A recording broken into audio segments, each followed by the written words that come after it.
সন্তানে যখন জমিল মা বাবারে কবরের মধ্যে রাখার পরে জাদু বানিয়ে মা বাবা কাফনের মান যখন খুলিয়া দে একজন একজন ইয়া সন্তান কবর তলে উঠিবা।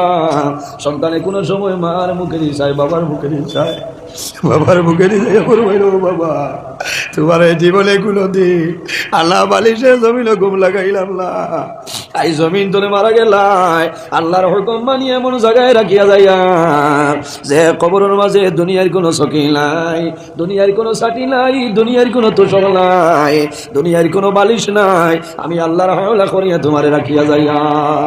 বাইরে রাসূলুল্লাহর কাছে আম্মা জান আয়েশা সিদ্দিকা রাদিয়াল্লাহু তাআলা আনহা ফরমায়, ইয়া রাসূলুল্লাহ কবরের আযাব যেটা সত্য নেই? রাসূলুল্লাহ ফরমায়, নাম আযাবিল কবরি মিনহু।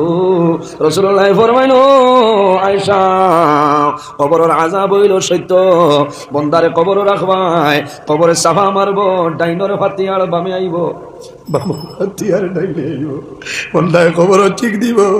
দুইটা জিনিসে বন্দার খান্তন শুনতো নাই, এক জাতর নাম হইল জিন্নাত, অপর জাতর নাম হইল ইনসান। আর দুনিয়ার যত জিনিস আছে সারাই বন্দার কবর আযাব উপলব্ধি করতে পারবে।